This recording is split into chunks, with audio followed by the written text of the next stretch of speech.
All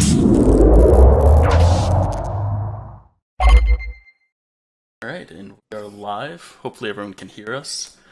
Hey everyone, and welcome to our next community discussion stream. Today we are going to be talking about content creation. So I went out and I grabbed content creators from different parts of the community and talk about the various parts of content creation. Got a bunch of topics to get through, and we'll answer some questions as we go, and then I'll also save a few questions to the end. But before we get into the topics, I just wanted to go around the room and we'll introduce ourselves and say, what type of content do you personally make? I'm trying to cover all of the different content creation categories in here, and I just want to give everyone an idea of where we all stand. Does anyone else hear doubling audio, or is that just me? You might have the stream open or something. Yeah, that was me. Sorry. All right. Sorry. Yeah. So we'll go around in the order that's on the stream. So Arcana, we'll start with you. Okay. Well, I've been making content since 2009. So quite a long time. I think it's 11 years. I did take a brief break, bear in mind, but that included montages, your live commentaries, edits, tutorials. You know, it's quite a broad thing there. Mainly montages though, so if anybody looked at my channel, that's really what I posted regularly. Yeah. Ashes? Yeah, a majority of my content, I'm obviously a coach for an esports team in Gears. So a lot of my content is based around the esports community or just gameplay related in the development of the game. I've dipped my toes in everything since about 2008. It was kind of like posting like casual clips with the, Pinnacle Studios Dazzle capture card back in the day, and then moving into like, taking it a bit more seriously as games went on. I ran multiple community channels. I was part of Cinema 5, anyone knows what that is. I was with Gearsopedia short term, and then obviously ran Gears Clip of the Day for the longest there. And then I was part of Chaos and the original Team Control, and basically there to now. It's been definitely a lot of variety. Yeah, I'd say a big thing that some of you guys have hit that I haven't done is like I've never done just the like general gameplay or the montage and stuff like that. I've always been just like discussion, and then I did some guide stuff back in the year. But all right, yeah. So this is our panel. Thanks for joining, guys. Hopefully, we represent a decent part of the content creation community. So let's start by going into the history of content creation in Gears, just in Gears of War in general. So we'll go back around the panel the opposite direction this time with what is the first thing you remember seeing content created, or what's the first thing you remember watching for Gears of War content? So Pete, we'll cycle back with you. I think I'd say the majority of OG Gears 1 players will tell you this was probably like Nismo Joe's montage or something like that. Everyone remembers that. That montage had like 3 million views for the longest, and it was like the most like that was Gears. It's funny how things have changed, because Gears of War was actually like the first like consistently posted gaming content on YouTube. Like Gears of War was content creation before content creation was even a thing. It was all about, being known and all that kind of stuff. Like there's different terminology thrown around for things back then. But everyone saw that, and like the original montages on Gearsopedia was like the beginning of it for a lot of people. So I probably saw Nismo Joe's montage, and then I'm good friends with Lightbutter. I probably saw a lot of his and Iceman and that kind of thing. That was really the beginnings of it. Just kind of watching those, and just thinking that I could do something similar. Yeah. Ashes, what about you? I was just trying to think of that, because I remember Nismo Joe, and I remember obviously Lightbutter and Iceman, and but I think my very first one was VVV Boabis. I'm probably saying his name wrong, but he had like it was a montage, but it wasn't like a super fancy montage by any means. And it was just like clips of him from like competitive matches and stuff, because he was a pro player. And that was like when I first learned about like wall bouncing and stuff like that, because of the movement and things that he was doing in his clips from Gears 1. So probably that one. All right, Arcana, what about you? I think I was a late bloomer. I started in the Gears 2 days, but back then there's some big names. Some of my favorite content creators, Nasty Blindfire. If you guys ever saw him, he was an absolute animal. And then you got DJ Stunner. Danny J, hell yeah. You got iPhase Work. He was fucking great as well. I don't know. It's like these guys are all really, really good.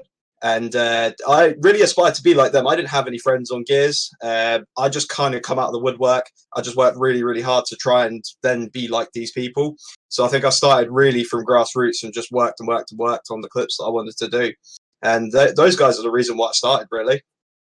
So for all three of you, it was basically like montage type stuff in the Gears 1 or Gears 2 days, I guess. Yeah, I was that never, just seemed to be the natural thing that was there, yeah, content-wise on YouTube back I think then. that's the first thing I remember actually seeing Gears of War content for, but I didn't really watch it because I wasn't really the type of person who liked watching montages. I think the first like Gears content I ever actually watched was Arctic doing like strat breakdowns for esports when he won back in the day. Yeah, I thought those were great comments that he had. So I guess that kind of goes into the next thing, which is the shift in content over time. Like, so all three of you started with watching montage type stuff, and montages are probably one of the least viewed Gears content things right now, or the least popular as far as what it's not just Gears. It's across the board. It just seems to be a dead art form, unfortunately. So, what type of shift have you guys seen? Like, we went from montages. What would you say we're at now? What is the thing that everyone does now? Personality-driven content. Like, people like to attach themselves to somebody, or there's probably like a content creator that they kind of self-reflect in or share the same opinions with, or they just kind of enjoy that person's personality or kind of bond naturally with them and things like that. That's generally the kind of content that's come across nowadays, and that especially came up during it kind of came into Gears during Gears of War 3 mostly, and that was kind of like post the Modern Warfare 2 kind of commentary community explosion was kind of like the beginning of all the personalities like Hutch, CNNers, Goglo from the Gears of War community like jumped in on that, and he did really well for himself. So that kind of, once that happened in the kind of gaming sphere on YouTube, that kind of spread out among all of the other gaming communities, and then you've noticed that when there's an evolution in one place, it happens across the board for all gaming communities. Would you say, is that around when Twitch started becoming TV or whatever it was? Oh God, there was like Blog TV, Justin TV. There was loads of stuff. There was a few different ones, but do you think that's when like YouTube video game content started making that shift to the more personal or personality based type stuff? Yeah, Gears missed the train on Twitch somewhere. I can't pinpoint how or when, but it just kind of did somehow. But yeah, in terms of the personality driven content, that's kind of in and around when that would happen, kind of around Gears of War 3-ish. Well, I think overall Gears just has it obviously has like a smaller demographic. Like I would say Call of Duty is more of a household name than Gears or Halo. Oh, yeah. Especially nowadays. But even going past that, I think Gears is much more difficult for someone to just sit down and watch. Like everybody, even if you've never played COD, but you played like old GoldenEye or something like that, or Doom, or something along those lines, you kind of get the basics of, my perspective is of the person shooting, and oh my gosh, they got 3 kills, that was really cool. Whereas Gears, Gears 1, Gears 2, it was much darker. It was much a much different pacing, and it was a lot harder to kind of register. Like, wait, why was that a good play? Like, why is the streamer getting hype? But what did he do? I didn't see. I saw a headshot, but what else happened? And I think that's like a consistent struggle that we have even up and through esports, and right now in Gears 5 is just, it's not as easy to watch and like appreciate as other games are. Yeah. Do you think that's largely due to the third person camera, or another big thing that Gears has is the longer time to kill? So it's harder for people to relate to. It's like, oh, why didn't that guy just shoot him with like a pistol from a long range or something? Yeah, I imagine there's like a lot of smaller reasons why. I I think the time to kill thing could be part of it. I think the third person perspective could be part of it. But then again, Fortnite does really well, and Fortnite is really confusing if you don't understand building. So it could like then you look at the differences between Fortnite and Gears, and not just like the battle royale versus multiplayer, but maybe the art style or the darker colors of Gears, the grunginess of Gears is harder than the bright, colorful, cartoony nature of Fortnite. So I think there's like a lot of things that play into it. Yeah. All right, let's talk about montages a little bit. Arcana, you want to lead us through this conversation on how it used to be a huge community, it shrunk a little bit, and what are some of the challenges going along with it now? I think really where we look at and we start with it is that you go back 10 years and it's a hobby, it's fun. And I think that when I speak to a lot of people that are still around these days, they remember the good old days. They live in that nostalgia. And I think that people along the way, probably around the Gears of War 3 time, maybe just coming up to Gears 4, I think people started really focusing on being better and making better than what they have done before. But I think that as well, we have this issue where Gears 4 didn't really bring a lot of new people into montaging. And slowly but surely, I think that a lot of people got demotivated because you got a lot of really great players. And when you see someone do something that you can't do or you can't compete with, I think people just kind of give up and it doesn't become a hobby anymore. So naturally, everybody just wants to have fun when they do it. And that's what this is. You know, it's not like we did it for money. It's not like we're doing it as a job. We just want to make videos and we just want to entertain people. You know, I think that probably one of the biggest reasons as well that's struggling is some of the things that the coalition have implemented aren't really montager friendly. And I think that's a huge discussion that a lot of montagers will have. So what types of things do you mean by that? I know the weapon respawn timer was one that's been brought up on the forums before, but what else makes it not montager friendly? So I think that one of the biggest things that content creators lack is a thing like a theater mode. And that's games like Halo, Call of Duty. As you mentioned before, they're big household names. They use them. Their content creators have access to something that helps them make their content. When it comes to actually making something decent to watch and you know, you could put it together quite quickly and aptly, a theater mode would really help people that edit that content. At the moment, people obviously use like Ghost Cam and stuff. TC actually, as far as I'm aware, haven't given us an option to remove player gamer tags from when you're spectating them. So actually, when you go to record those cinematics, it displays a character's name. So again, it just looks rubbish. And that's something that's probably got quite an easy fix. But again, it's not helpful for us. And I'd also say from another editor's perspective, and also from a player's perspective, the way that they do the Omen now, it obviously takes up a lot of the screen, and that's very, very confusing. If you hit clips or something and you've been hurt quite badly, you can barely see what's going on in that image. And most of the editors that I spoke to, they struggle with editing that. And certainly when I watch my clips back and I've got a full red screen, even with the simple Omen, it's still too much. I've even watched some of the professional players, you know, playing tournaments, and I can't see what's going on because of the Omen. And I think to myself, like that was probably really good what they've done. I just don't know what's happening. They're two of the biggest ones that I can think of immediately that are a problem. Yeah, and I think a really big thing that you mentioned, but it's sort of glossed over, is the people doing it as a hobby.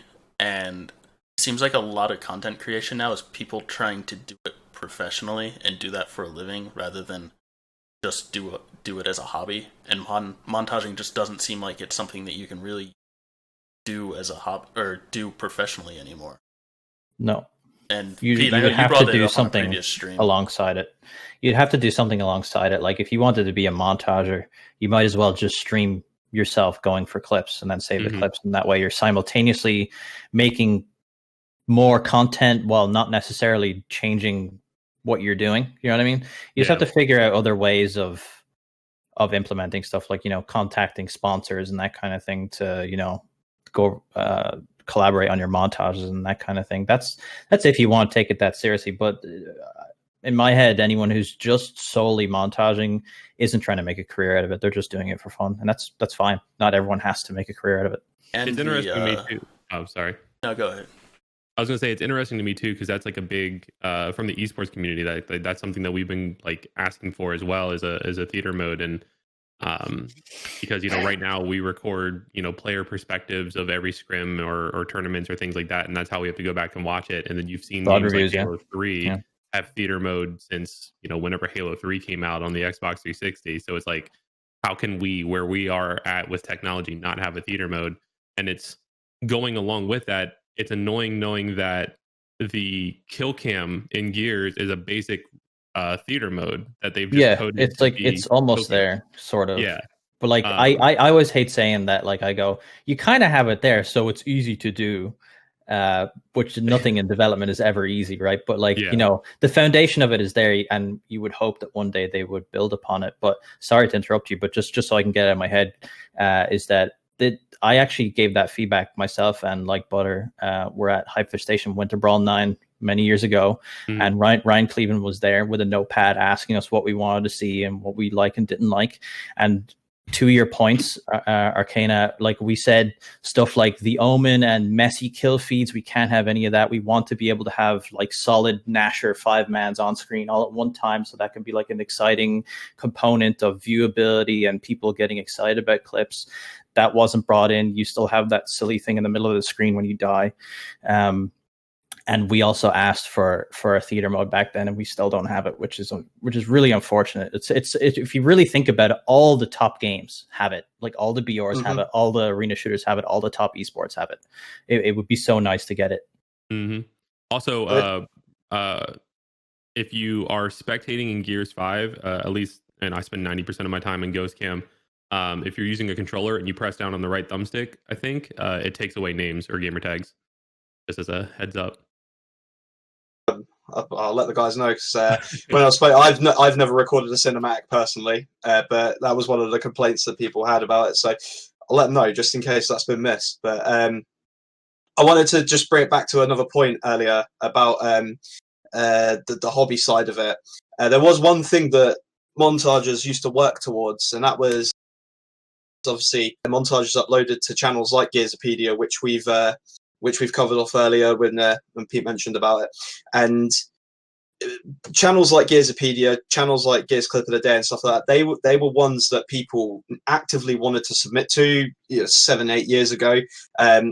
Obviously, right now, that's not something that happens. We don't see that as an upload. Obviously, Gearsopedia used to pull in a lot of views for the community as well. That was a way people really wanted to expose themselves to people, and it was really tough to get someone to upload you onto there. That was like a privilege that people had. There isn't that anymore, and I think that potentially that may contribute to it, and that may be a reason why people don't really try as hard as what they did, or maybe got a little bit demotivated, because when these ones stopped uploading, they didn't really have much to work towards outside of other content. Well, I remember specifically why Gearsopedia became inconsistent initially, and that was because of that's when the big kind of that's when all the copyright law stuff kind of came in on YouTube, and that's when like big channels like FB Walshy for the Win and Gearsopedia and Team Noble and all that and Machinima all had problems with uploading montages with what, like, everyone just used to throw Avenged Sevenfold or whatever they wanted onto montage. Like, you think it's crazy, like no one paid royalties, nothing. But that's kind of when it became a bit inconsistent. And I think the channel owners were so concerned about kind of withholding that image of, we really wanted to have really good music and all this kind of thing, that again, and this is a thing, this is probably a common theme, that the standards and quality of stuff kind of overruled content even happening in the first place, if you know what I mean. Yeah, and I feel like that's probably I've never tried to do the montage thing, but I feel like that would be a really big barrier to entry now, is the fact that if you try and upload a montage, there's not that much music that you'd be able to put to it and have it be allowed. Yeah, you have to have a license or something. Like, I know, don't you have something going on with Crown the Empire or something, matches like that? You collab with them or something like that. So you probably have a license to their music. Oh yeah, there you go. So respect that. Something like that, Yeah, they were cool. Yeah. I remember I tweeted them and asked them could I use their music, and they're just like, yeah, they didn't care back in the day. It's Well, they probably did that different for now. Avenge. When Avenge did their first ever promo, Crown the Empire even commented on it saying it was good. Like, that's pretty cool. Like, I rate that. Yeah. I like when bands are open to that kind of thing. Yeah. Because, I mean, I feel like people could watch that montage and be like, oh, hey, I like that song.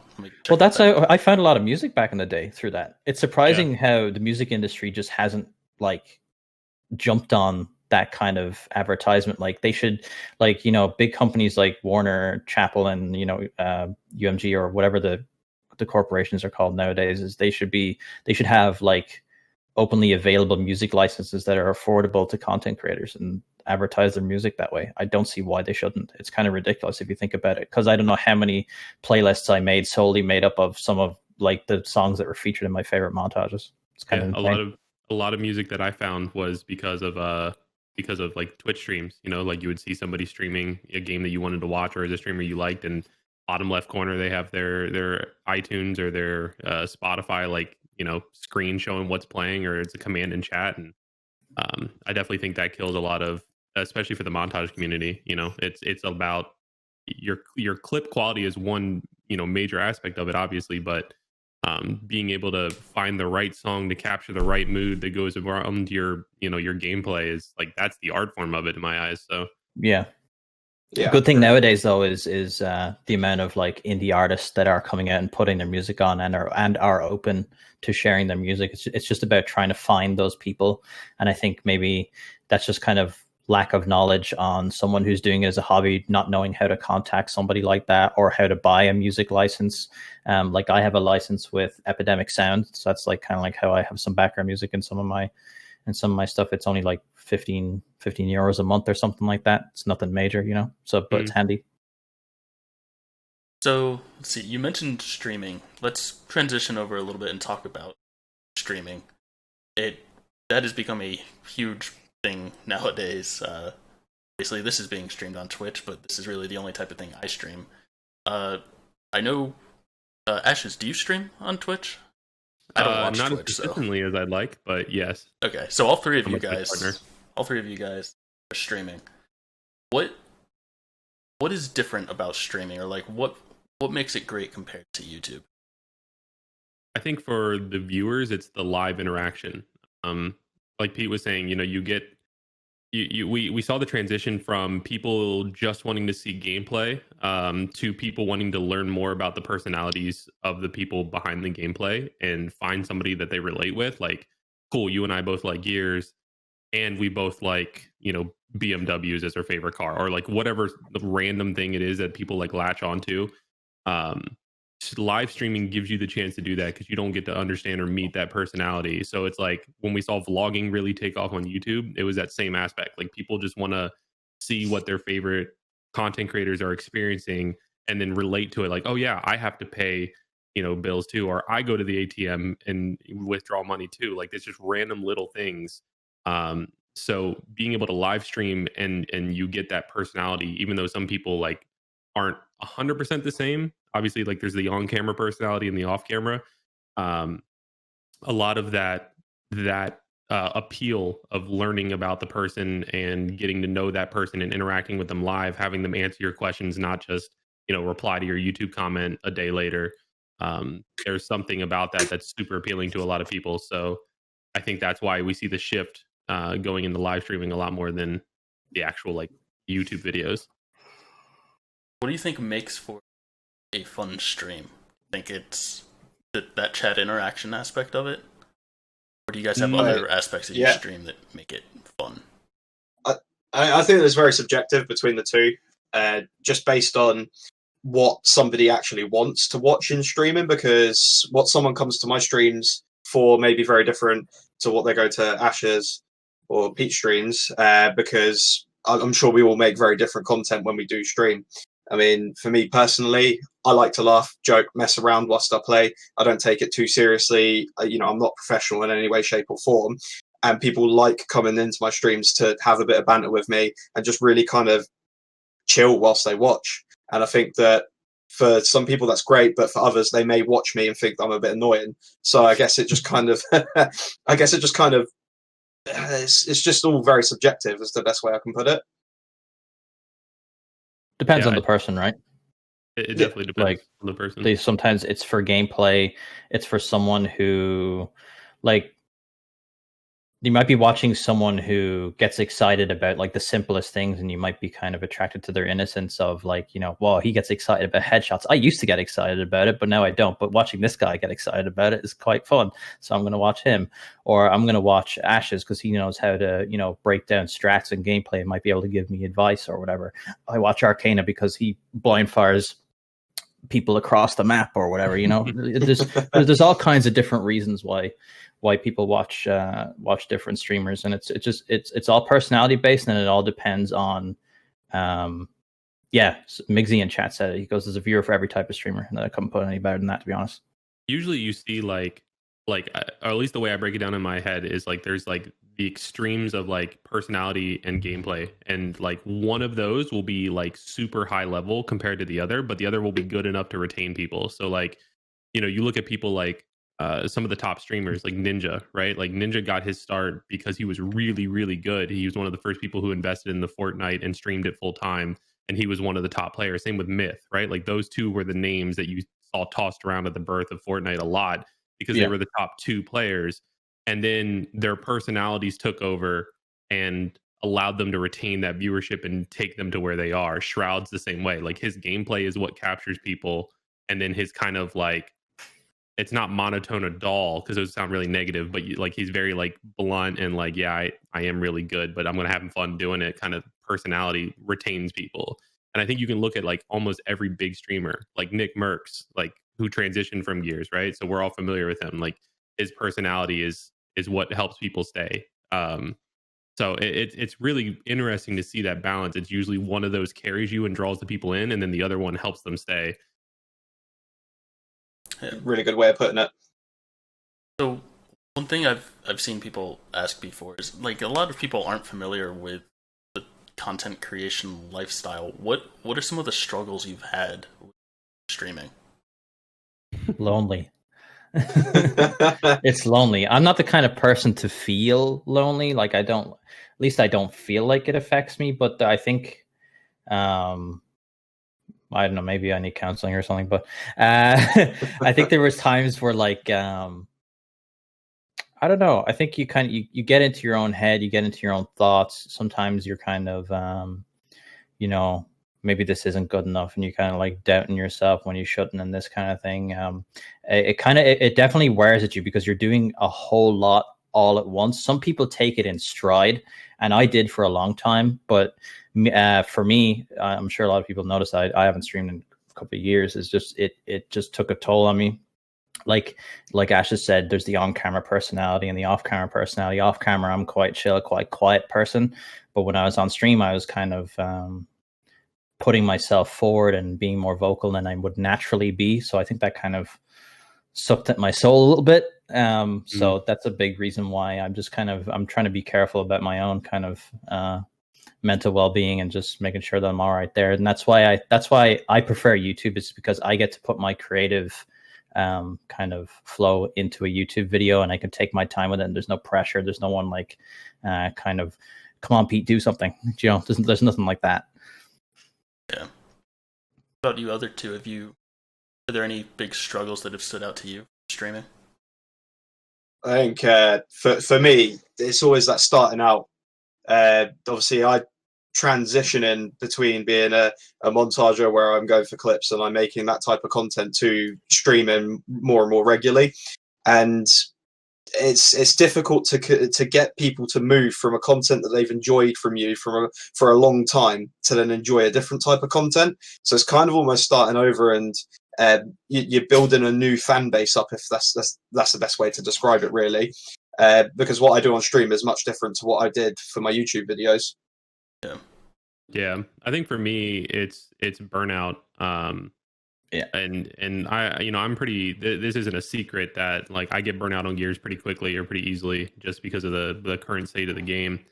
And for some reason, it feels like our community is one of the communities that, like, if you're a content creator for Gears and then you're suddenly not playing Gears or you're not uploading a Gears video, then fuck you. Oh yeah, man. I play all kinds of different games, and I have done all the time. But my My online personality, it's probably my own fault for like portraying that like I'm just Gears of War, right? So like that's all people see, that's all they associate me with. So if they see me talking about another game, it's like, well, why aren't you talking about Gears? Or like I literally I don't check my Xbox Live messages anymore just because of some of the ridiculous things people send me. But 9 times out of 10, if I open my Xbox messages, you know, the way Xbox Live is tied to your PC account now and it shows whatever you're playing. If I'm on Dark Souls or Fortnite or something, people are like, get on Gears, play Gears. And they don't know me. They're just telling me to play something. Yeah. It doesn't make any sense. It's like a blessing and a curse, right? Because like Yeah. I definitely feel lucky that I'm in a position where if I do stream Gears or upload a Gears video, then I immediately jump ahead of hundreds of thousands of people who also upload Gears videos and never see 100 views, right? Yeah, but absolutely. At the same time, like I can't do Gears every single day for every single piece of content. It's just I'm not focused enough on one game. I play League, I play TFT, I play Golf, I play like all kinds of different video games, Rogue Company, like if it's not Gears, then it's, you know, it's not relevant to anybody who follows me except for like 10 people. So shout out to those guys. If you're looking to expand out of Gears, if you're looking to expand out of just doing Gears, I'd recommend hopping in Rogue Company, honestly, because it's like similar. Rogue's very good. Yeah. Rogue's very good. I haven't actually tried that out. I've seen clips of it. I'm like, yeah, this looks pretty fun, but it's very good.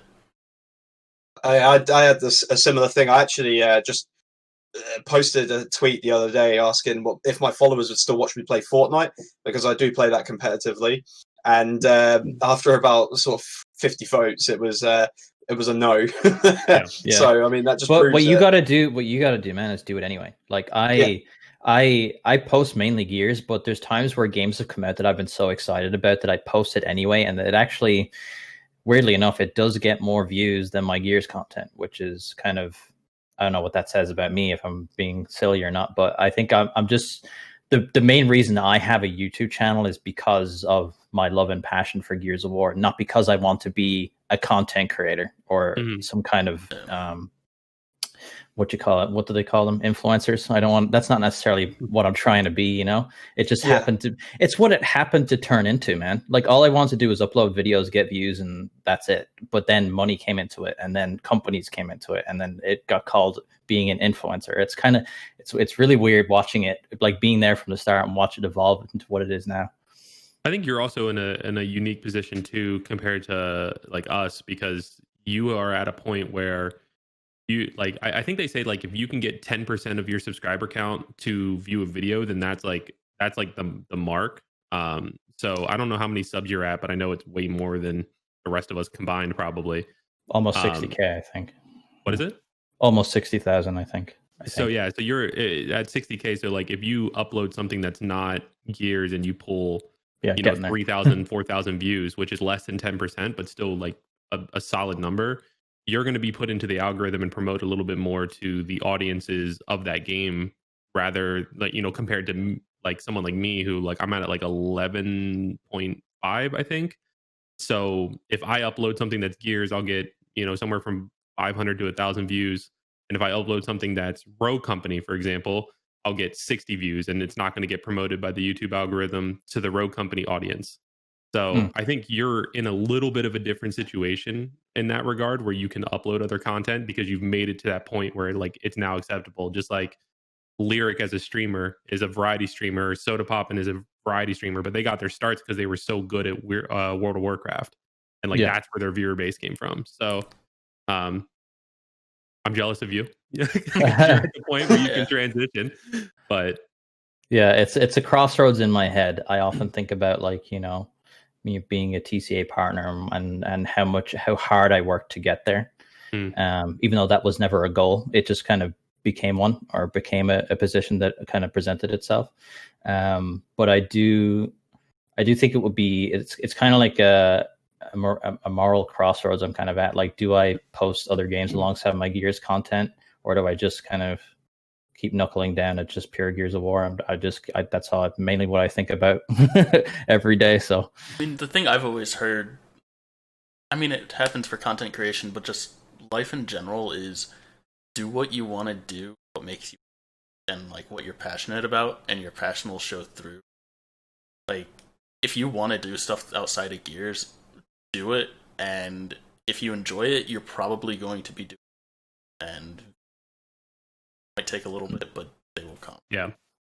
Yeah. So you mentioned the YouTube algorithm, and like how Pete might get promoted by just posting a Rogue Company thing, or I were to post a Rogue Company thing, get like any. Do you think, or I guess, what are your thoughts on that YouTube algorithm? I think the easiest way to sum it up is it's a fickle bitch. The YouTube algorithm, like, from my understanding and like what I've like researched, it's heavily based on so many different aspects of your video that aren't related to your video at all. There's the obvious things like the tags that you put in for your video, but going along with that, like, you could put all the tags that are perfectly describing your video, but they're not tags that are promoted or clicked on or relevant to searches. So you have to find those tags that are relevant to what are popular searches that also apply to your video. So you could say, greatest montage, quad headshot, whatever, but people might not be searching that. People might be searching like, blood drive Gears 5 gameplay. So if you had a clip in your montage that's on blood drive in Gears 5, then that's going to be the thing that would like get your montage clicked on, even though it's not, it's in there, but it's not relevant. Tags aren't even they're not that powerful. Yeah, anymore. I heard tags weren't. It's all about your title and thumbnail. Yeah, now it's title, it's thumbnail, it's about if your description has your title in the first sentence or two. Your watch time. Yeah, like, even I even read somewhere that in your video, the reason why you see like all the big YouTubers with like a lot of those stereotypical like introductions is because the YouTube algorithm like pays attention to like the first 30 seconds of your video and listens for the words that you say. So if you cuss, or if you say something inappropriate, or if you say your title, those are things that affect how you go into the algorithm. Yeah, so the closed captions, that also serves as tags because the algorithm can detect what you're saying, and it applies that to the search engine as well. And then what else? I had something else in my mind there, but anyway. Another big thing is the whole quality versus quantity thing. Like, uploading more frequently will increase your chances of being seen, basically. Like, so I found that if I uploaded 5 videos in a week, even if they were worse quality videos, they still got a lot more views. I'm assuming they were recommended more than if I just did a really good video. I found that consistent upload. Well, when you did when you did your horde guides, if you did them all in 1 week, the horde guide thing was a little different because that got way more views than anything else. Yeah, but just an example, like the fact that you did it, people were expecting it each day, and then that kind of drove people to be initially there, which then pushed it into the algorithm. That's kind of how it's like a snowball almost. And it's the fact that people are subscribed to. There's so many creators out there now that people are subscribed to so many people, and when they're looking at their recommended, like their feed of what are recommended YouTube videos, for me it used to be like, okay, someone I'm subscribed to uploaded a new video, it's there. Now I have people that I'm subscribed to, and they upload a new video, and it's not even in my recommended thing, just because there's so many people I'm subscribed to now. I think Gears has suffered a bit because there is no, how can I put this nicely? There's no Dr. Disrespect, there's no Ninja uploading Gears 5, right? Yeah. So that in itself means that there's less people searching for it, which means there's less people getting it in their recommended. So say if Ninja or Dr. Disrespect was playing Gears 5 and they uploaded a video like consistently, people will be searching Gears 5 and then getting recommended will be our videos. But that's not happening. So the most viewed content creator, I don't really know who pulls in the most views, honestly. At this point, probably someone from Mexico. But I think it's Moo Milk. I think Moo Milk pulls in the most. Maybe Krauser or Spark or someone like Krauser that. And Sparkle. Yeah, Krauser, they pull in nutty views. But like say that whatever views they get would be the maximum that a Gears kind of that it can go. Like it kind of scales with how big the creator is, if you know what I mean. That's the potential you have.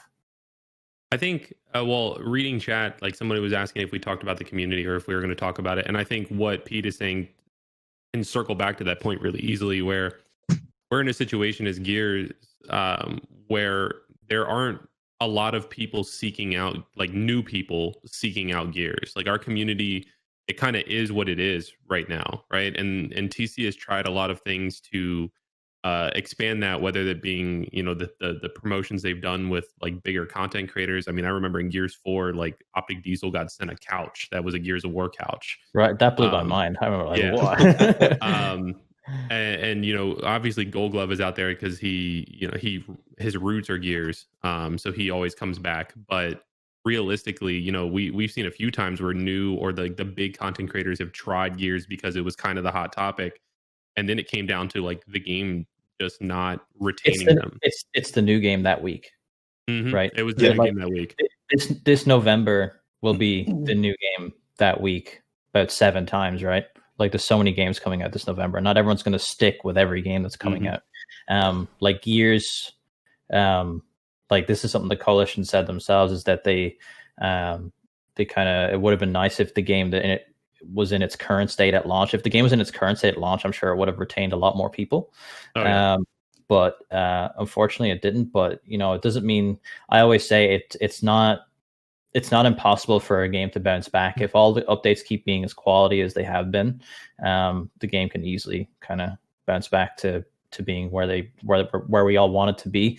Rainbow Six Siege being like a prime example of something like that. Yeah, like the hope is never gone, but no. I think my problem is I've just seen it fail so many times when it's had its chances. Like I think we all remember the incident of Shroud trying to play Gears 4 in front of like 20 to 30,000 people, and the game just crashing over and over again. I remember Octus getting excited about him being on it, and then it didn't work, and I was just like, oh no, dude. Like I really wanted it. Like every time I see a big creator, I'm like, I light up. I'm like, oh, and then I go watch, and then it seems like something unfortunate always happens, and it's not necessarily like I don't think that was it the game crashing, or was it that it was like a kind of a NAT issue where he couldn't connect to his friend. It was something like that. He had some kind of technical problem anyways. Yeah, he couldn't connect to his friend, and then I'm pretty sure the game actually ended up crashing when it started like loading, because they were trying to play campaign, I think. Gears 4 had a notorious NVIDIA graphics card problem, like, and then what's funny is that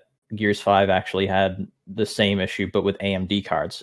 But that seems, I don't know what AMD is doing now, but I know that NVIDIA is perfect with Gears 5 at the moment. It's probably an odd crash like every PC game, but for the most part, it's pretty consistent. For me, that's a bit of a major red flag, obviously, because like you said, when a new game comes out, it's the hot topic, and obviously if Gears 6 in the pipeline, whenever that wants to come out, if they have those same problems again, they're just going to find themselves in another, sticky situation. I know that Gears 5 didn't launch very well. I think that probably hurt a lot of people when they went off to play other things. I mean, how do they get those people back? How do they? Because I mean, if they go off and they stream other games and they enjoy them, what's the chances of them ever coming back to Gears?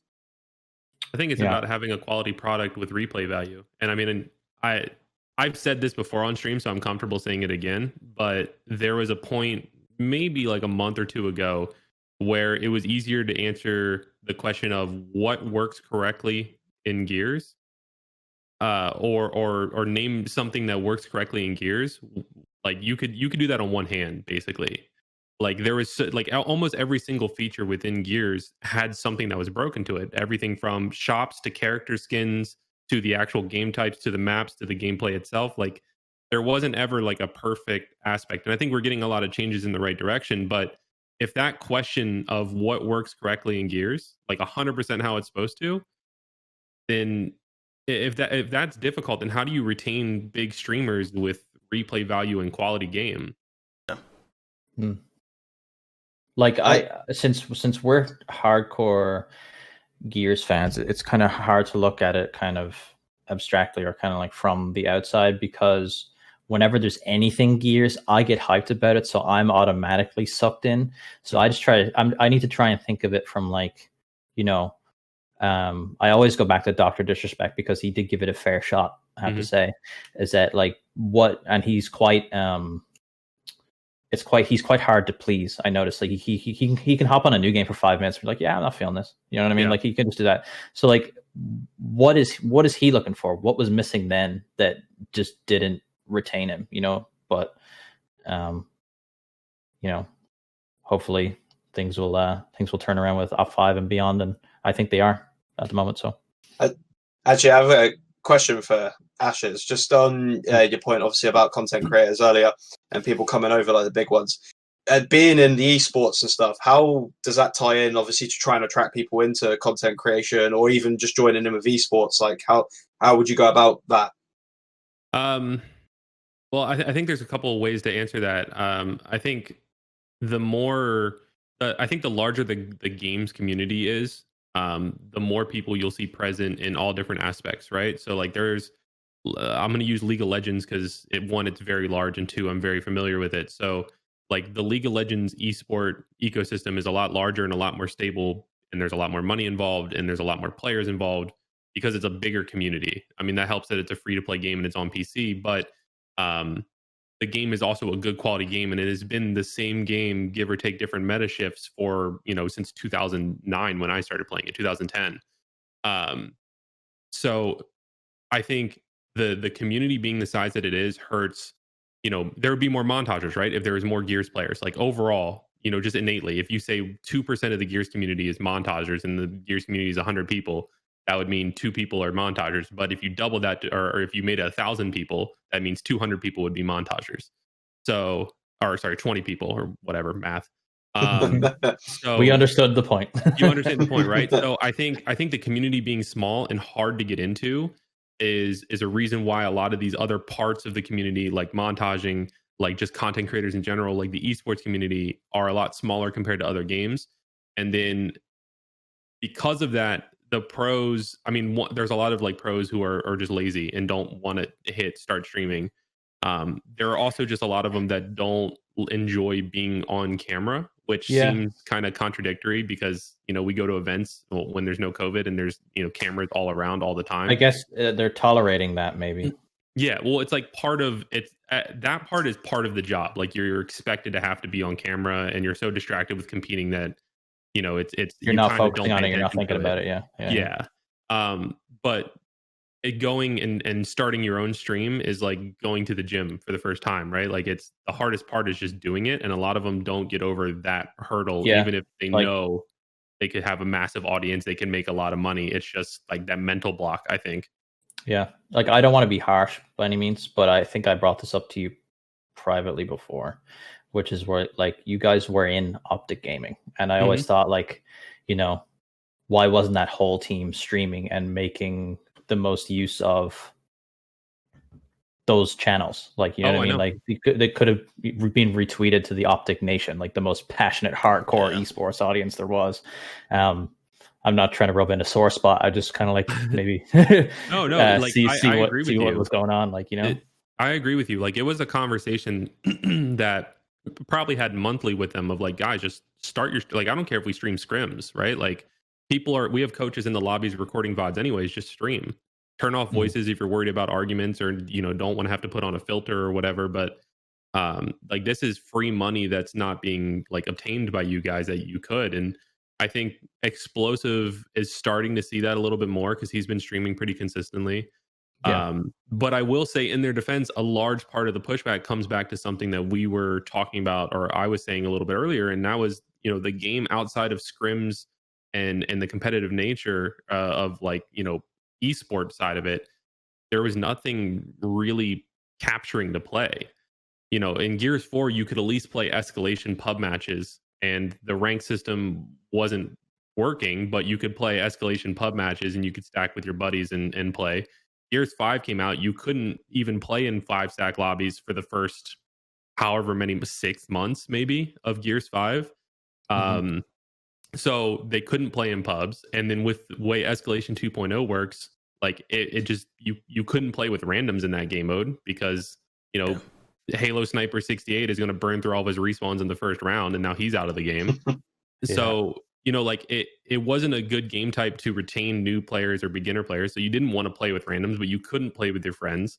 And then now that like it's not even a game type that's available, so now they're all playing King of the Hill on a different gameplay tuning, so they're not even practicing the same shotgun and mechanics that they would have in the esports side. So it's like you're almost hurting yourself and building bad habits by creating by content. consistently streaming like Yeah. and getting it back. I understand that. That's why I keep questioning like why isn't Gridiron the main esports mode, and I think that's been brought up on some streams, like it's kind of something to do with sponsors and agreements that they've already made why escalation has to stay the primary mode for the moment.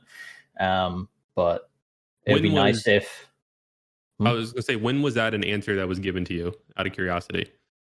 Like few how weeks long back, ago? I watched Chaps' stream recaps, which are super handy. Make sure you guys look at his YouTube channel for those. But No, they said they talked to the esports players and like there was something. I don't know if it wanted- was someone from EGL that said it or something like that. I don't remember. I just remember hearing something like that, but don't take my word for it.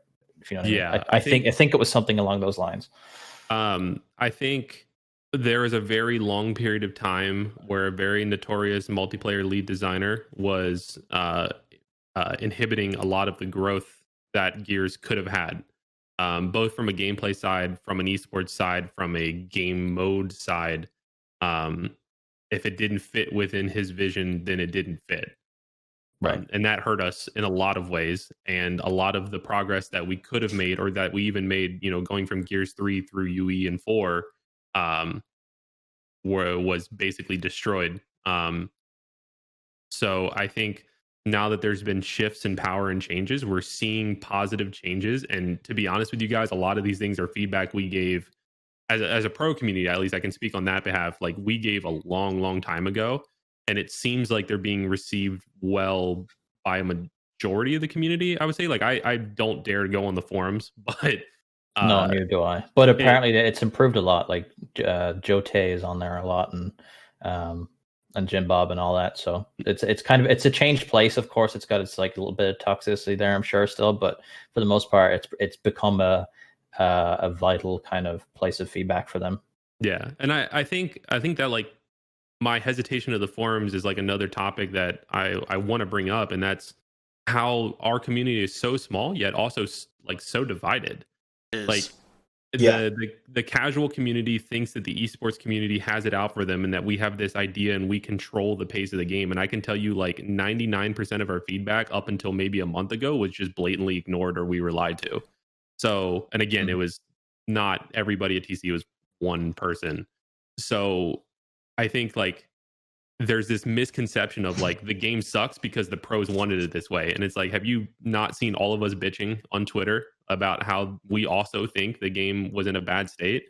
So I just think that our community is so divided for no reason, and we all want there's multiple, like I think we've the same dilemma that Halo has, right? Where they've the classic and modern Halo sprint versus no sprint, and we have classic versus modern wall bounce versus no hyper bounce, that kind of shenanigans. I think Dana said on Twitter about that. He said that the classic playlist really showed him the divide that there is in kind of what people want from Gears of War. Some people want the third person tactical shooter that Gears of War 1 introduced and then kind of devolved from with Gears of War 2. And then some people just want a crackhead bounce and Nasher people.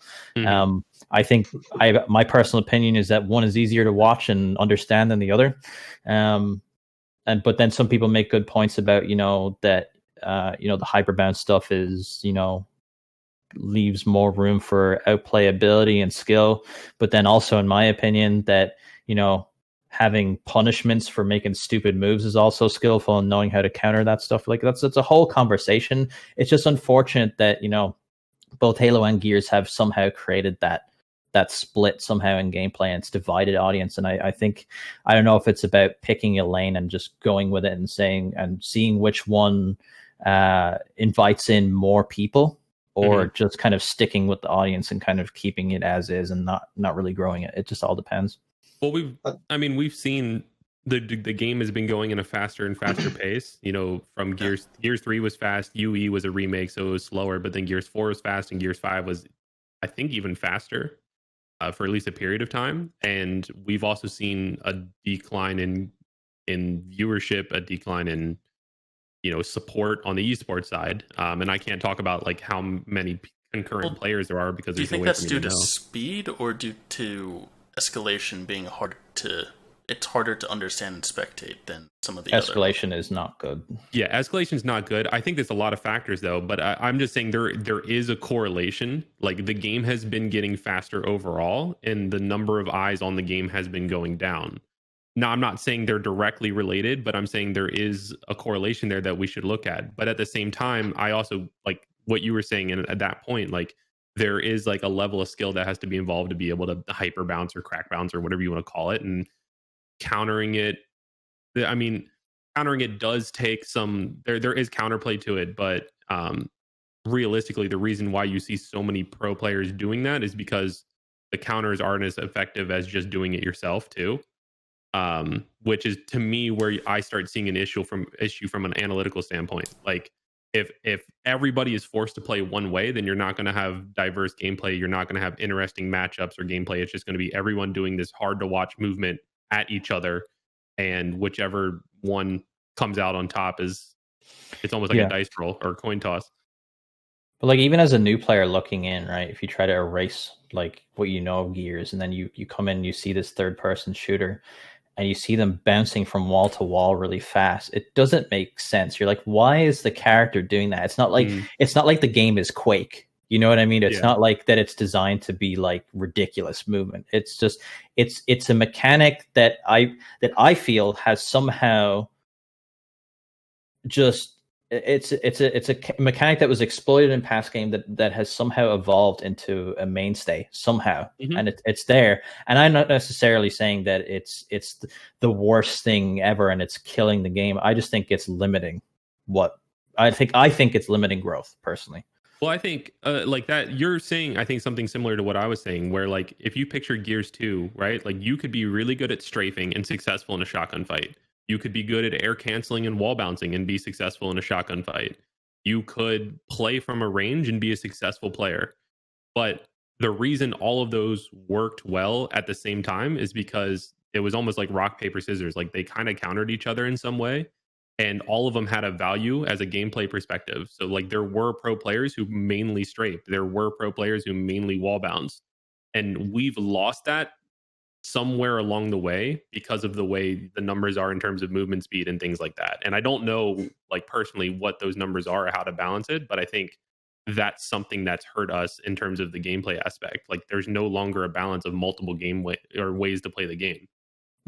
I think it is making its way back though. Yes. Slowly. I just want to chime in on that just for a division's sake as well. Because whilst it's all good, we can discuss about the wall balancing and everything, but for people that are into that type of content and that's what they want to watch, there's a clear divide between that and people that montage. So for myself, I play with Talkbar, I play with the long shot, I play with the M bar, and that's how we get our clips. We don't wall bounce particularly much in any of the clips that we hit. We don't go for those types of plays. And I think this is a point, obviously, we brought up by someone to me, is that there is that stigma that when I'm making that content, people that are into the wall bouncing and everything, they find it less skillful what we do, and they just put it down to luck. And I think that's a real problem we've got in a divide in our community as well, is that I personally don't think it's luck. I think there is an element where people practice, they learn it, they do what they do, just like they do with the wall bouncing. And I think that's hurting our community a lot as well, between that divide in particular. Yeah, like I used to go for clips myself. I used to be like a full-blown montage head. Like I know you get so experienced like with the long shot that you get that feeling where you're going to hit the blind fire, right? Like someone's coming at you, you just know. You're like, this would be the perfect opportunity to do it. You hit it, it's great, it's good content, right? But I feel that with the direction the game has gone with the super fast cancel movements kind of shenanigans, is that it's taken away from the simplicity and the beauty of breaking down people's decision making. And like they're like in Gears 1 is the perfect example. Gears 1 was made for the long shot, right? Like if someone rolled, there was that moment where they stood perfectly still head height. So if you were good and you had good timing, you could headshot them immediately. But in Gears 2, 3, 4, 5, someone can roll at you, but because the games are so fast and so kind of cancel oriented that they can, when they're not even finished their roll, they can already change their direction, so they're not even getting punished for making a mistake, and you can't line up your shot with the sniper because their head's already over here. You know what I mean? Like there's no punishment for someone making silly moves, which I think is something that also takes away from the gameplay. Well, they also like intentionally hurt you guys as montagers, and I respect montaging, so don't take this the wrong way, like at all. This is not an insult, but they actually did add, and they fixed it recently, like an RNG factor to blind fires. It was in one of their What's Up Gears or one of their patch notes things where they showed the gifs of like the difference between blind firing your Lancer before and blind firing your Lancer after the patch, where like one would just randomly go to different spots and the other one now is consistent every time. So like that skill and talent of being able to like know where in the center of your screen without aiming the bullet is going to go with the sniper, they basically removed that. And you can see that, or you could see that you just stood still with the sniper and aimed at a wall and blind fired 5 shots, and all 5 are going to be like here. Like none of them are dead center, even if you're standing still. So it's like, I can see why people called it luck. Again, I don't think it was luck. I think there's an art and a talent to being able to pull off. I can't pull off the clips you guys pull off. So like, I know that there's a talent to it, but I think they removed that like Gears 1 level of like you could see montages of like Butter blind firing people on like from one bridge to the other on canals, right? Because like he knew exactly where on his screen was the blind fire point and hit that headshot, and they just took that away from you guys, which hurt you. I think it was dumb. That's a good point. That randomness really like hurt. even weapons. Sorry, chaps. Even weapons. Some of them don't act like they used to. Like the torque bow, you can't teardrop it anymore because for some reason the arrow despawns. And then I can't describe it, but this has been a problem since Gears 4, where like the thickness of the hitbox of the arrow for the torque bow is so thin that you can like shave their face with it. It's ridiculous how precise you have to be. You know what I mean? Like there's stuff like that where the weapons just don't behave like they used to. Yeah.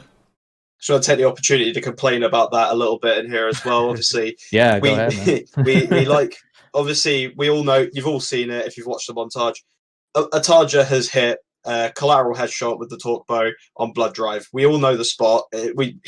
People don't keep it anymore, but we know the spot. And I have spectated people line up those shots with precision, and the torque bow sticks, or it misses, or it hits someone, and it goes through and it sticks the person behind, but they will be in exactly the same spot as each other. And it is a clear and blatant collateral headshot there, but it doesn't ever register. And I think that's a real big problem that hurts us as well, is that, like you said, where it doesn't behave in that fashion, they're clips that people can use for content, they just don't work.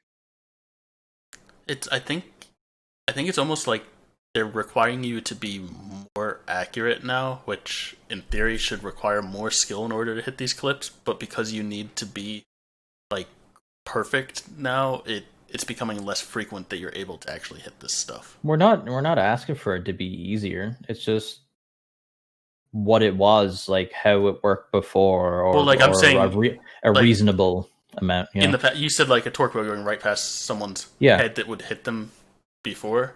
It's maybe the hitbox is just more accurate now, or the projectile is recognized as a smaller thing, so it actually was missing before.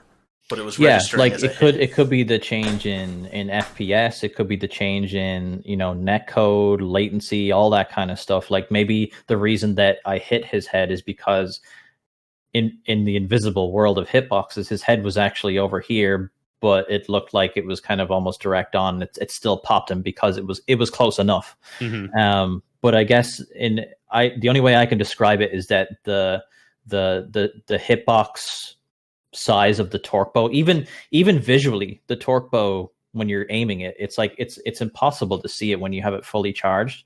But in Gears 1 and 2 and even 3, it was like a big kind of square where you could see exactly where it was, and it glowed, and you knew exactly what to do. And even what I miss from Gears 1 and Gears Ultimate Edition is when you teardrop the torque bow, it was like a huge spark, and you could watch it go all the way across the map and land on them. And Gears amazing. 2, when you teardrop, if you hit them in the head, no matter how much you charge it up, it would headshot. It headshotted them. Yeah, I remember on Ruins, I hit a ricochet headshot on a guy up at the flamethrower. Remember the big archways up on Ruins? That's I pretty went cool. bang, and then the guy was sitting on the deployable cover The and removal a of the headshot. It was teardrop amazing. the removal of the teardrop's terrible. The fact that you charge it up like almost instantly now. Yeah, like this. Yeah, you come up against somebody, it goes, and then you're stuck, and you're like, wait, what? Yeah. Yeah, I think the biggest thing like that could sum up what we all want is just a consistency from it. Like we all want the weapons to feel consistent, whether it be you're sniping and blind firing and you want it to consistently go in one spot that you know you're aiming, or the torque bow feel consistent across all the games. Because to me, it's felt like the torque bow has been different every single title. And I didn't play 3 or Judgment that much, but I know 4. Like I didn't even touch the weapon in 4 because there's like a little bit of a delay from when you released it to when it actually fired in 4 that wasn't actually on PC for 4, but it was on console, that I actually stopped using the bow unless I started playing on PC. And now I only play on PC on 5, so I don't know if it's in this game, but like little things like that, it's just I don't understand where these inconsistencies come from. Yeah, like there was something, the M bar isn't the same as it was in Gears 4. I could shoot the M bar every time, no problem. Like charge it up, let it go, get the headshot. But in Gears 5, for whatever reason, I constantly let it overcharge all the time. I swear to God, I place it on their head with precision with my God tier mouse aim, and it's right on their head, and it's on some unknowing guy that doesn't have his headset on and can't hear it charging, and it still like misses somehow. I don't understand. Like, and the reticle is different for some reason. I don't know why. Like, there's some little changes like that. Yeah, like you said, consistency. It'd be nice if the weapons behave the same across the board, and if they want weapons to behave differently, make a new weapon. But I will agree that maybe sometimes it does work to change it around, like the retro lancer and things like that. Yeah, I mean, like I don't think the sniper should active one-shot down people. Like, no, I'm fine of course with that not. being removed. Do you remember that debate? Like, I remember some pro players were like, when UE came back, there was that it should still be there because it was in Gears when everyone was like no, and then when it came out and it wasn't there, everyone was like, okay, it's not that bad, and I was like, yeah, of course it's not that bad. So Pete, I know you've got to go soon. Yeah, I can stay for like another 10 minutes or all right. ish. I've got one more topic and then some questions to get through. I wanted to shift gears a little bit and talk about TCA. So shift gears. What's that? You said shift gears, and I'm a dad joke person. Yep. So, all right, let's talk about TCA right now. There's the TCA assets library, which basically wasn't updated since launch, and they're starting to add some stuff to that. Really, TCA is a glorified partner program, right? There's the TCA partners is really the only thing it has going for it. Can you guys just? There's probably stuff you guys can't say, but can you explain a little bit of what's to be a TCA partner? I think the pause explains it. It's not. No, I don't. I'm not trying to be. No, it's not like that. It's just I'm trying to find a way to describe it. I guess like it's nothing that people don't already know. It's like it's getting early access to content, and having the privilege to be able to post it a little bit early and that kind of thing. And that's currently what it is at the moment, but it is evolving, and there have been discussions and stuff about that. But like, like I did say before, like, I don't know how far I can share and that kind of thing. So to be a partner for me, like symbolically, it's nice because it shows that the work I've done since, starting in 2008 casually it has been recognized. And it's nice that like, I don't have to sink my savings into buying gear packs anymore. So I get that kind of privilege of, getting early access to characters and maybe being in the know on some stuff and that kind of thing. But in terms of what I think all the TCA partners want more for the program. Like we want the asset library. We want, all the kind of stuff that we actually stuff that we had in in Gears 4. Like even like whenever the TCA expands beyond just partners, like, you know, people getting acknowledged for their content, even if they're not like consistently posting, like they get the TCA, what was it? Not the Commendation Lancer, the other one. There was the white the one. recruit one. Yeah, the Recruit Lancer. Like even stuff like that. Like that, you have a channel big enough to be kind of involved in this, the stuff like that.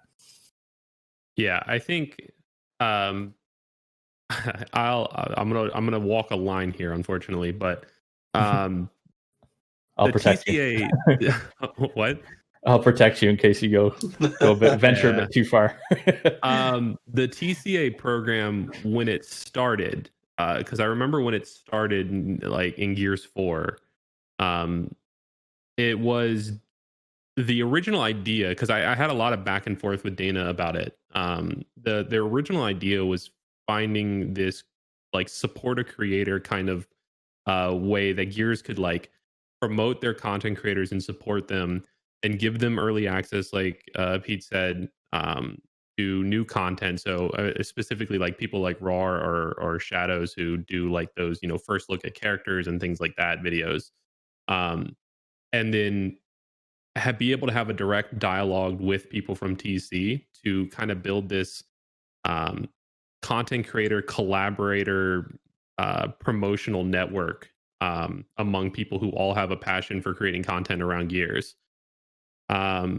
What realistically happened is a chat and an access to early content maybe a day or so before it releases. And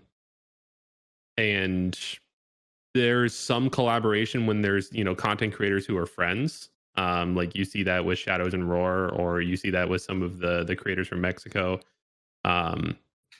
But realistically, a lot of the ideas or a lot of the things that we, or at least I'll say I wanted to see and still would like to see, that we see in other games, like content creator related codes for the store, or our content being promoted on the Gears socials, or content creator related skins. Like, I'm not saying I deserve a skin, but Pete should have a RazoredEdge Lancer skin. Like things like that support the people who have been around forever, doing Gears content. I would be nice to see more done. And realistically, I mean, this started in Gears 4 and it's been pretty much the same. And the reason I was laughing earlier when Pete was talking was because there was a chat that I frankly forgot about, that I had just glanced at the other day. And so this sparked this whole conversation of me being me and giving a lot of feedback that maybe they didn't want in that chat. But like, I think the idea of in the birth of it was great, and the execution of it has been lackluster. Yeah, and I think when it first came out in Gears 4, the whole idea, like you said, was help build up Gears War creators. It's like the people who are the partners are at the top. They get some stuff and it helps them make some cool content. But it's also to help the aspiring creator trying to grow something large. And I feel like that aspect is just completely missing right now. Mm-hmm. Yeah, I did. Like I'll yeah, go ahead, Arcana. Sorry. just on that, I know that Avenge did have discussion with TC at some point, and Liam edited a community montage of some sort. Yeah, where TC were gonna or something. Yeah, there was discussion where they were going to pay him for that, and then that just never happened. And then I think that they just basically took that work and didn't do anything with it. I think from there was a lot of this. It broke a trust between them and obviously some of the content creators that were in Avenge as well. And I think that really, really hurts our community too, when we see that even the developers didn't really do a lot with that to kind of encourage us to make that content. And Liam, as we know, very, very talented, and he did a lot of hard work for it as well. And just to be clear to the people watching, you're not talking about Liam Octus, you're talking about Liam the editor. Yeah, Liam the editor, yes. What else? He goes by Flame and Snow Cones. Yes, Flame and Snow Cones. Yeah. Like, I feel that there should be some middle tier type thing. Like, even my channel's too small to be in this tier, I think. But like, so the partners are getting some skins a day early or something to get that first look type content. And I think get the video ready. What? Like, instead of So as a partner, right? Say the skin drops in the store, and if we didn't get the skin early, what's the point of being a partner, right? So like if we get the skin a day early, at least we get to have those videos prepped to drop at the same time as when the content drops. So that's the privilege of being a partner. That's the main perk. I think they should take some non-partner people growing their channels and say, hey, we're going to give you this skin 2 days early or something, like even a day before the partner, just like randomly. They did that recently with a girl. Yeah, I saw that on Twitter. Yeah. They gave her like donut skins or something. Yeah, and I haven't that's seen the that type before. of thing. Things have been changing recently. Like Yeah. there's some things you've been saying that have been changing recently. Like I know who runs the main Gears Twitter. I don't know if she wants her name dropped or not, but she has been making an effort to be more kind of engaging with people's tweets, like likes, and kind of bringing Gears kind of into more kind of pop culture vibe on Twitter, and retweeting content and that kind of thing. So like we are seeing that change. It is happening now. It's just, I think it's because it's taken till now, people are a little bit frustrated, but I think I just have a really good feeling about from now on Operation 5, honestly. Well, we've had Gears 5 for a year, right? Yeah, like it's a year old now. Yeah, and I'm pretty sure the TCA program started like in Gears with 4. there being like close to a year left of Gears 4. So well, no, it kind of started in Ultimate Edition. It started with me and Shadows, really. Yeah, like there, but like I'm talking like the version official of the program that we have now. The Yes, big right? thing was it was in Gears 4, because I remember it was Liam editing that montage, Shadows hitting like 50k subscribers, and then my channel putting out those Horde guides. That was their first like TCA post when we all got the Commendation Lancer. That was them saying like, hey, here's this new thing. Here's the first group of people to get this thing. Yeah. And see, the way I look at it is like we've had the program like in its current capacity for clearly over a year of Gears 5, and I believe about a year of Gears 4. And I mean, I can count on one hand. It's probably even less than that, how many times like any content that I've made has been promoted by the Gears Twitter, which has 382,000 followers right now. So like, to me, what I would like to see, like I understand that if you did codes for creators in the store, that's a whole thing. You'd have to reprogram the store because that's not an option right now. I understand that creating weapon skins takes a while because I went through that process with UIU. So I get those things, but things like promoting content, we talked about earlier how people strive to be on Gearspedia, right? Why not make Gears of War's official channels that new thing that creators are striving for? Like they used to have the like Museum of they used to do Glory. Gears Clip of the Week. Remember that? Vaguely.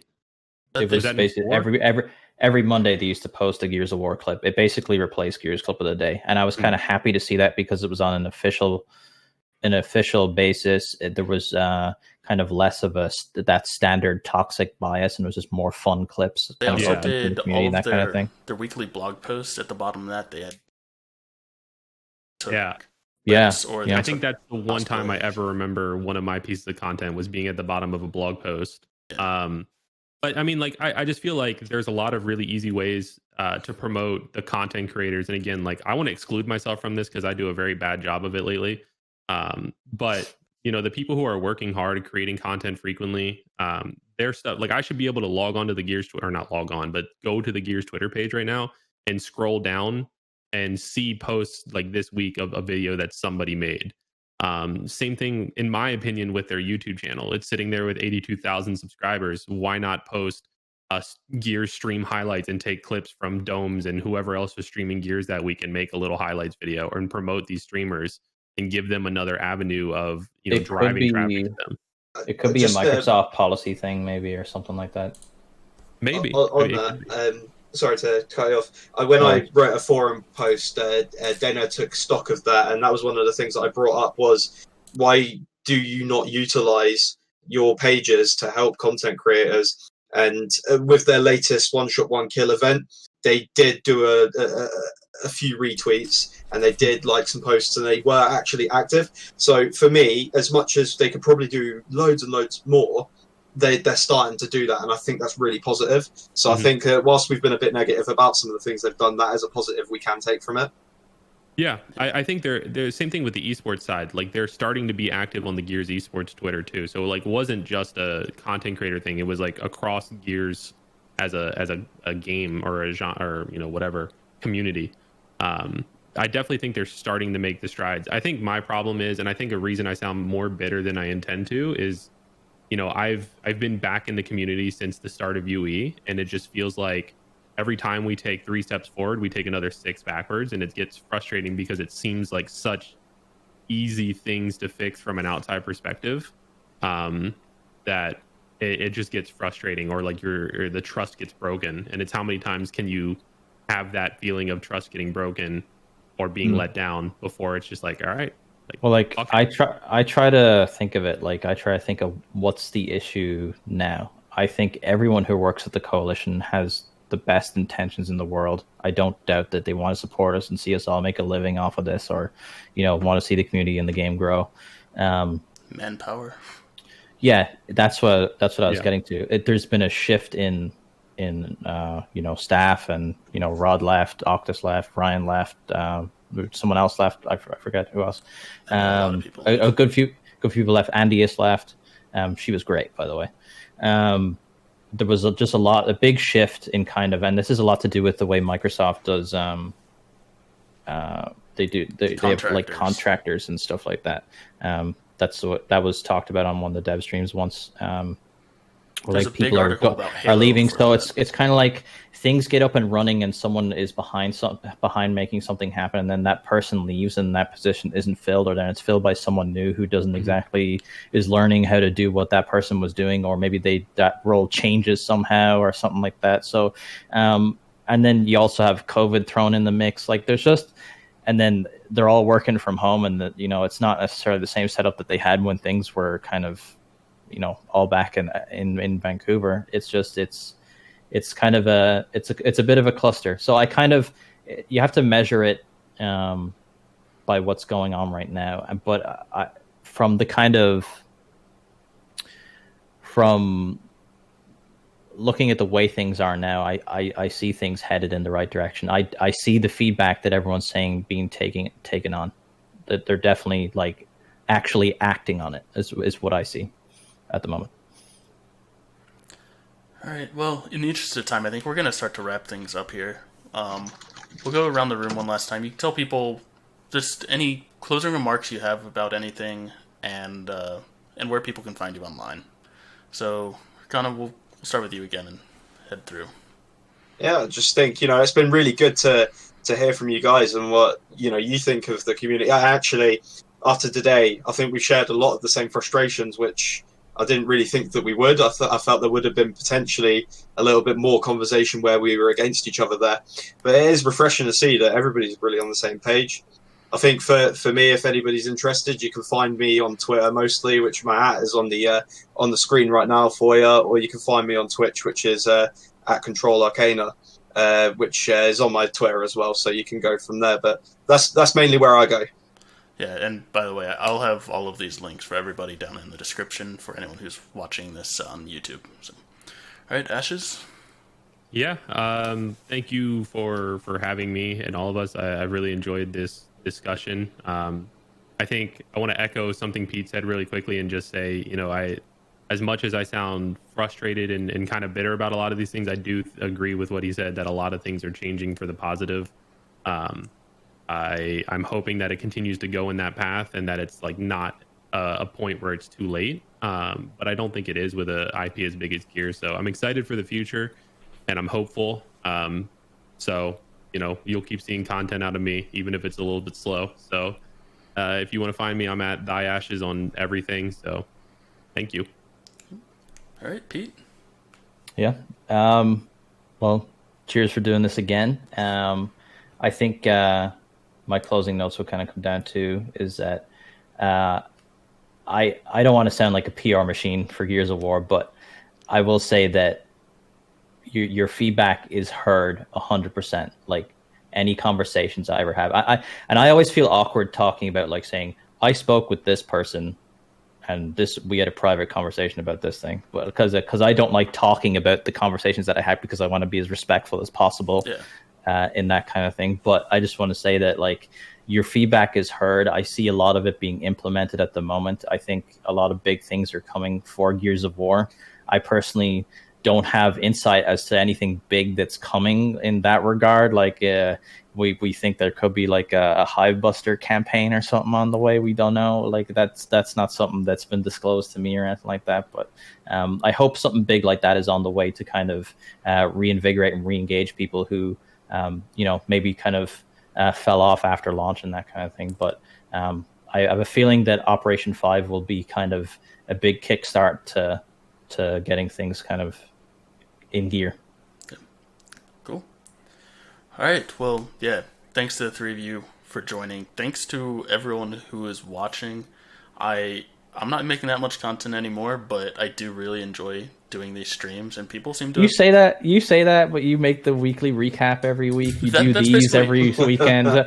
Don't, dude. You're a hardcore content creator, man. Don't even kid yourself. I do those recaps and this, and that's basically it. But yeah, no, I really do enjoy doing these streams. I've got a huge list of people who want to be on and discuss various topics. So if anyone is interested, let me know what topics you want to talk about. I'll put your name on the list. But yeah, thanks again to everyone watching. Thanks to all of you for joining. We'll see you guys later.